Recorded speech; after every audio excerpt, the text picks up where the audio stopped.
বিসমিল্লাহির রহমানির রহিম। আসসালামু আলাইকুম সুপ্রিয় দর্শক, সবাই কেমন আছেন? আশা করি সবাই অনেক ভালো আছেন। আমি মোহাম্মদ আনোয়ার, আপনারা দেখছেন গার্মেন্টস পয়েন্ট ইউটিউব চ্যানেল। দর্শক, আজ আপনাদের জন্য আরেকটি নতুন ভিডিও নিয়ে হাজির হলাম।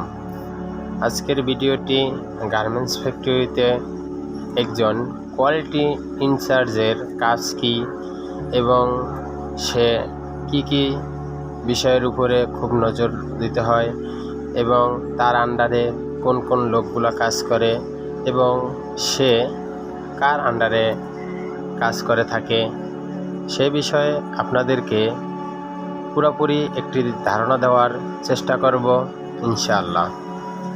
তো দর্শক, যারা আমাদের গার্মেন্টস পয়েন্ট ইউটিউব চ্যানেলে নতুন এসেছেন, যারা এখন পর্যন্ত গার্মেন্টস পয়েন্ট ইউটিউব চ্যানেলটি সাবস্ক্রাইব করেননি, পাশে থাকা বেল আইকনটি বাজিয়ে দিন।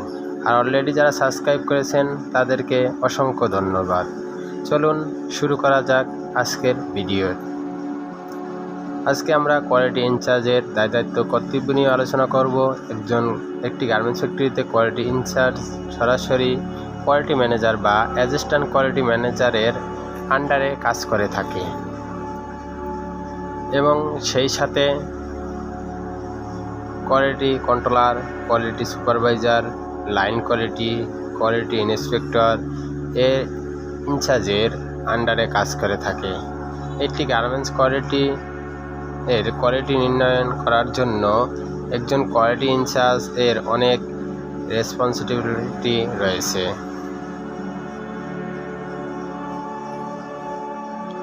একজন কোয়ালিটি ইনচার্জকে প্রতিদিন অফিস টাইমের 15 থেকে 20 মিনিট আগে আসতে হবে এবং সেই সাথে দেখতে হবে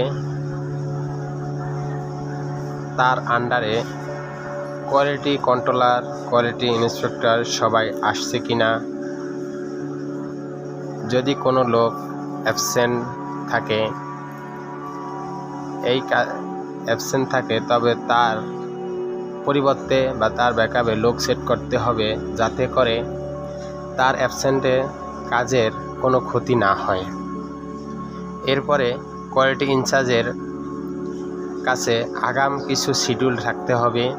আগামী সপ্তাহে কি কাজ কোন ফ্লোরে চলবে বা কোন ফ্লোরে কোন কাজটা ঢুকবে সে বিষয়ে তার ধারণা থাকতে হবে।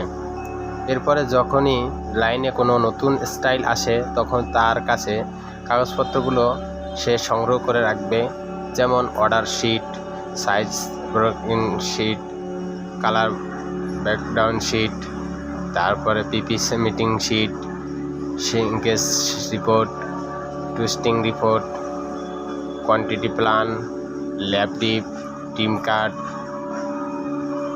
Difficult counter sample, difficult counter sample এবং মকআপ। এরপরে কোনো লাইনে নতুন স্টাইল শুরু 2 থেকে 3 দিন আগে ফ্লোরে PM, floor incharge, technician, supervisor এবং কোয়ালিটির সকল স্টাফদের নিয়ে ওই স্টাইলের বিস্তারিত বিষয়গুলি আলোচনা করতে হবে, যাতে কোনো ধরনের মিস্টেক না হয় তার জন্য। এরপরে লাইনে যে স্টাইল ইনপুট ঢুকবে সেই স্টাইলের প্যাটার্ন চেক করতে হবে এবং ফ্লোর সাইজ সেট এর বিফোর এবং আফটার আয়রন মেজারমেন্ট করতে হবে। যদি কোনো ধরনের কারেকশন থাকে তা করে দিতে হবে। এরপরে যে স্টাইল লাইনে লেআউট হবে তা সম্পর্কে প্রসেস কোয়ালিটি এবং এন্ড টেবিল কোয়ালিটি এর চেক বুঝিয়ে দিতে হবে। কোনো প্রসেসে কীভাবে চেক করতে হবে এবং তা লিখিত আকারে দিতে হবে, যাতে তারা তা দেখে কাজ করতে পারে। এরপর কাপড়ের উপর ডিপেন্ড করে এবং প্রসেসের উপর ডিপেন্ড করে কত নাম্বার নিডেল এবং কী ধরনের প্রসেসের ফিডব্যাক ব্যবহার করতে হবে তা নিয়ে মেনটেন্যান্স ম্যানেজার, পিএম এবং কোয়ালিটি ম্যানেজারের সাথে আলোচনা করে লিখিত আকারে মেনটেন্যান্স ডিপার্টমেন্টকে দিতে হবে। এরপরে লেআউট চলাকালীন সময় এর সকল প্রসেস চেক করতে হবে এবং কোনো প্রসেসে সমস্যা থাকলে তা টেকনিশিয়ান এবং প্রোডাকশন পিপলদের নিয়ে সমাধান করতে হবে। লাইন লেআউট কমপ্লিট হওয়ার পর স্টাইলিং ঠিক আছে কিনা তা চেক করতে হবে এবং সকল প্রসেস কোয়ালিটি প্যারামিটার অনুযায়ী আছে কিনা তা চেক করতে হবে।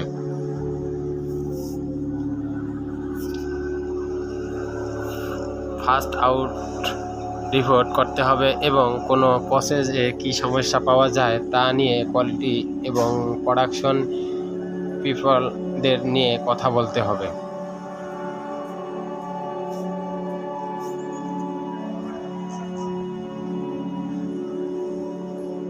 এরপর ফার্স্ট আউটপুট এর সকল সাইজ মেজারমেন্ট করতে হবে। যদি কোনো কারেকশন থাকে তা ঠিক করে দিতে হবে। একটি স্টাইল শুরুর পূর্বে বায়ারের কিউসি এবং জিপি কিউসি অথবা কিউএসদের নিয়ে পিপি মিটিং হয়। তা আলোচ্য বিষয়গুলো নোট করতে হবে এবং তা নিয়ে সকলের সাথে আলোচনা করতে হবে। একজন কোয়ালিটি ইনচার্জ তার সকল লাইন এর কোয়ালিটি সম্পূর্ণ কাজ হচ্ছে কিনা তা 100% নিশ্চিত করতে হবে।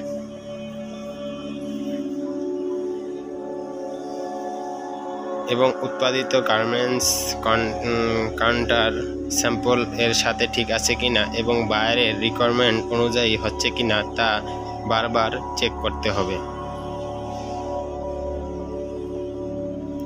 একজন কোয়ালিটি ইনচার্জকে তার সকল লাইন এর ক্রিটিক্যাল প্রসেসের অ্যাপ্রুভাল মকআপ এর ব্যবস্থা করতে হবে এবং সেই মকআপ এর সকল রিকোয়ারমেন্ট অপারেটরদেরকে বুঝিয়ে দিতে হবে এবং দেওয়ার সক্ষম থাকতে হবে, দিয়ে অপারেটরদেরকে স্বাক্ষর নিতে হবে।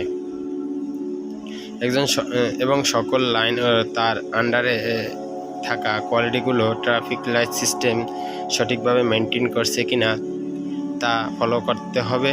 যদি কেউ না করে তাকে সতর্ক করে দিতে হবে এবং তাকে কাজটি বুঝিয়ে দিতে হবে। যদি কোনো প্রসেসের বারবার অল্টার হয় তবে সেই প্রসেসে সময় দিয়ে সমাধান করতে হবে। একজন কোয়ালিটি ইনচার্জকে তার অধীনস্থ থাকা সকল quality controller, quality supervisor, quality ইন্সপেক্টরদের রিপোর্ট চেক দিতে হবে। যেমন cut piece measurement report, full test report, while spot report, SPI and stitch monitoring report, 7 piece report, DHU report, measurement report, inline and endline report, styling check report, machine stop report ইত্যাদি। এ সকল report করছে কিনা তা check দিতে হবে এবং sign দিতে হবে এবং কোনো সমস্যা থাকলে তা সমাধান করতে হবে।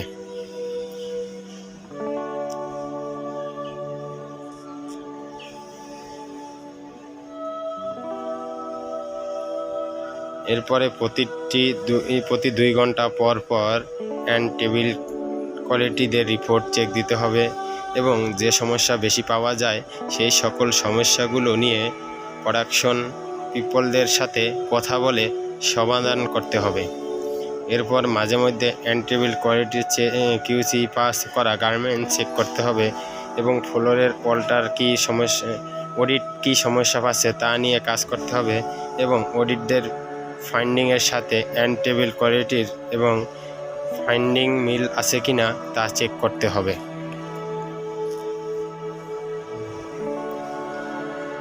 এরপর প্রতি ঘন্টায় গার্মেন্টস অডিট পাস করে ফিনিশিং এ যাচ্ছে কিনা তা নিশ্চিত করতে হবে।